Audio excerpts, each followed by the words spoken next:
troisième tentative, dans la nuit du 22 février 2026. Le silence de la Floride a été brisé par des coups de feu. Un homme armé d'un fusil et d'un bidon d'essence a franchi l'infranchissable. Pour la troisième fois en 2 ans, la sécurité de Donald Trump a vacillé. Est-on passé à côté d'une catastrophe historique? On décode tout de suite. Suivez la vidéo jusqu'à la fin, mais avant de continuer, abonne-toi, like la vidéo et partage. Il a été abattu. Il était armé d'un fusil, Magali Barthès, c'est ça les dernières informations que l'on a aujourd'hui. D'un fusil et d'un bidon d'essence, manifestement, et cet homme a été abattu donc alors qu'il tentait de pénétrer en effet dans le périmètre sécurisé de Mar-a-Lago. Mar-a-Lago, c'est un grand complexe hôtelier, le club privé de Donald Trump. Vous le disiez, Donald Trump n'était pas présent à ce moment-là, il était à Washington avec son épouse, mais donc cet homme dont on n'a pas le nom encore parce que visiblement les autorités prennent le temps évidemment de prévenir aussi la famille, mais serait âgé d'une vingtaine d'années, c'est ce que nous disent les enquêteurs, et il a tenté d'entrer dans ce complexe de Mar-a-Lago aux alentours d'1h30 du matin avec donc ce fusil et ce fusil de chasse et ce bidon d'essence par la porte nord du complexe, nous dit-on, et c'est à ce moment-là évidemment que les forces de l'ordre se sont interposées et l'ont abattu, puisqu'il donnait évidemment des signes de dangerosité. Pour le moment, il y a eu une conférence de presse des enquêteurs qui ont expliqué qu'en effet, ils étaient en train d'essayer de comprendre les motivations de l'assaillant, sachant qu'il a été demandé aux résidents donc qui habitent autour de Mar-a-Lago d'essayer de participer à l'enquête en regardant notamment avec leurs vidéos de caméras de surveillance éventuellement s'ils pouvaient avoir des indices à fournir aux forces de l'ordre. Voilà où est-ce qu'on en est à cette heure. Une précision importante, les forces de l'ordre qui ont donc abattu cet homme qui est menaçant, chez les forces de l'ordre, il n'y a aucun blessé, aucune victime.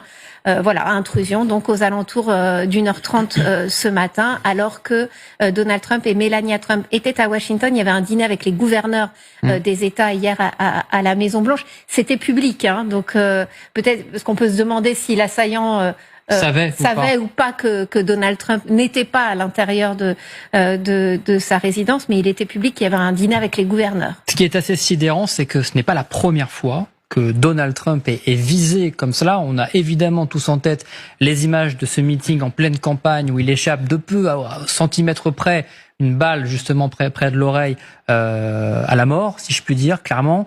Et notamment, Vincent, on se posait la question parce que ce n'est pas la première fois que cette résidence de Mar-a-Lago elle est attaquée, même si là on parle vraiment de la propriété de Donald Trump. Oui, en fait, l'attentat déjoué du 15 septembre se déroulait sur le golfe de West Palm Beach, donc le Trump International Golf, qui est distant tout de même de la résidence de Mar-a-Lago.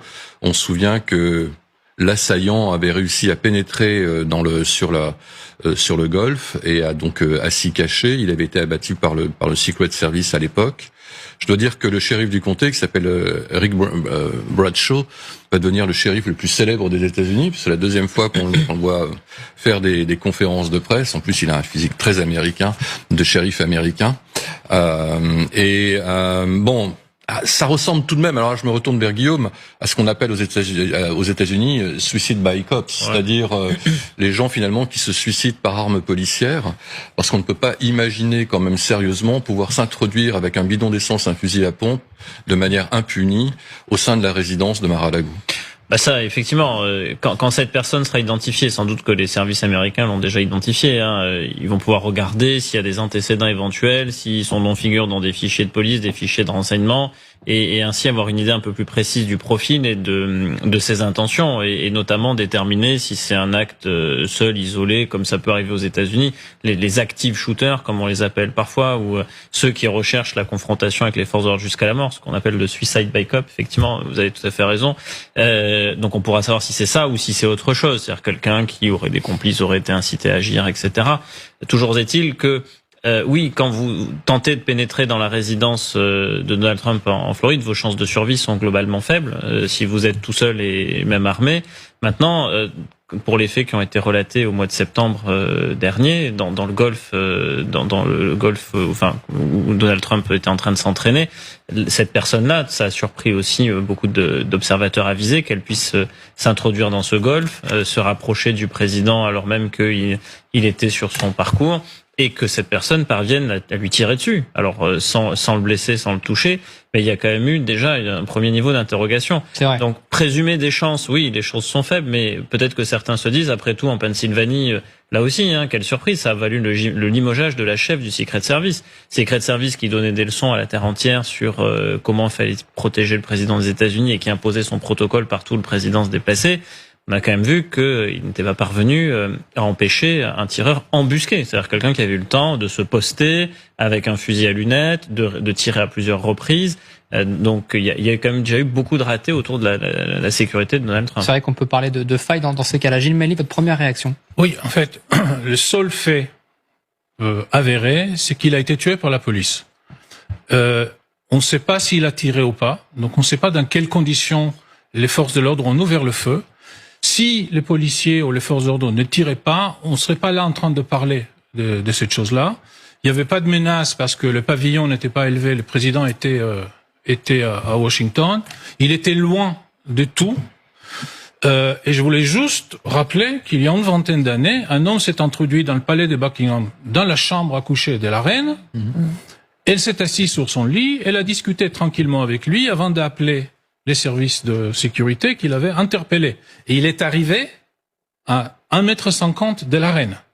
Donc je pense qu'on est face à une situation où, plutôt que suicide by cop, c'est shoot first, ask questions later. Alors on a des informations justement sur l'arme et l'utilisation de l'arme par cette personne. On va juste retrouver en direct à Washington, évidemment, Mathieu Dorien, notre correspondant sur place, parce qu'évidemment, on se pose la question, c'est le petit matin aux États-Unis actuellement. Est-ce qu'on a d'autres informations sur ce qui s'est passé à Mar-a-Lago ? Alors les médias américains reprennent le peu d'informations qui sont à notre disposition pour l'instant. Vous en avez fait la liste presque exhaustive, mais il faut noter le média CNN qui apporte quelques précisions peut-être sur les circonstances dans lesquelles cet homme d'une vingtaine d'années a été abattu cette nuit. Vous l'avez dit, il était armé vraisemblablement d'un fusil de chasse ou d'un fusil à pompe et portait également un jerrycan d'essence, et apparemment ce sont deux membres du Secret Service qui l'ont confronté, et au moment de cette confrontation, eh bien l'homme aurait lâché son bidon d'essence et se serait mis, je cite, en position de tir, et c'est à ce moment-là qu'il aurait donc été abattu. Aucun membre du Secret Service, vous l'avez dit, n'a été blessé dans l'incident, et on ne connaît pas les motivations du tireur, on ne connaît pas non plus son identité. Le Secret Service veut d'abord notifier la famille du tireur, mais les informations arrivent vraiment pour l'instant au compte-gouttes. Merci beaucoup Mathieu Dorien. Niagale Bakayoko, on a visiblement affaire là à un homme qui était déterminé à attaquer. Alors le président américain peut-être pas, parce qu'évidemment il n'était pas présent et les informations étaient ouvertes comme quoi il n'était pas présent sur place, mais en tout cas il était prêt à attaquer avec arme au poing. Moi, ce que je trouve frappant, ce sont quand même les failles relativement régulières dans la sécurité des plus hautes personnalités américaines. Il y a eu faille là pour vous ? Quand même que quelqu'un puisse s'approcher à ce point de la résidence du président des États-Unis, pénétrer, oui, je pense qu'on peut imaginer qu'il y a un dispositif aux alentours quand même qui est positionné. Ça, c'est la première chose. D'autre part, la jeunesse manifestement du tireur qui renvoie, comme on l'a vu avec l'assassinat de Charlie Kirk, aussi avec cette tendance américaine historique, mais qui ne se dément pas, voire qui s'aggrave, à recourir aux armes à feu dans un contexte constitutionnel qui, de toute façon, est favorable à cela. Général Benoît Durieux, je veux juste dire que Lee Harvey avait 24 ans. C'est lui qui a tué Kennedy. Donc c'est probablement l'âge C'est ça. C'est vrai que on peut faire le parallèle. Bon, après, encore une fois, juste pour l'âge. Mais c'est vrai que l'âge, je parle général Benoît Durieux. Avant de parler évidemment d'éventuelles failles ou non de services de sécurité, en tout cas sur ce sujet-là, on a quand même une nouvelle fois un président américain qui est ciblé concrètement.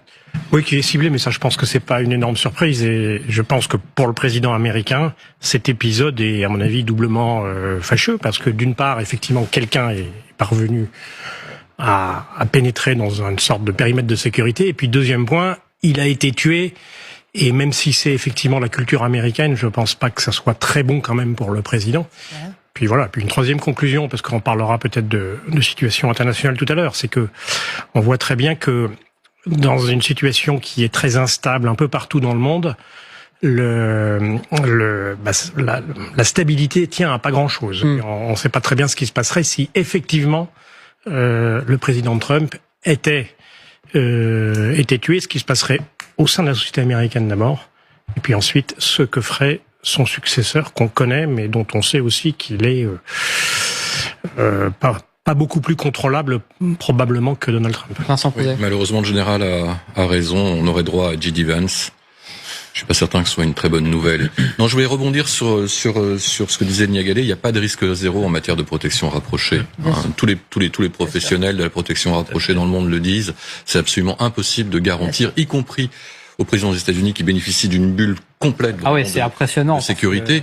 Et je voulais revenir donc au limogeage de la patronne du Secret Service donc en 2024. Elle a été remplacée par Sean Corran, qui était donc le chef d'escorte de Trump à Butler justement à ce moment-là, et dans lequel il fait une confiance absolue. Vous savez, c'est le type avec les lunettes noires qui était au-dessus de Trump, etc., et qui est un chef du Secret Service vraiment de choc. Est-ce que ça va, Magali ? Sachant que quand même, on parle de Butler, donc ça c'était le 13 juillet avant son élection, et puis en septembre, pareil 2024, dans la tentative d'assassinat dans le golfe de West Palm Beach, à chaque fois Donald Trump était encore que candidat.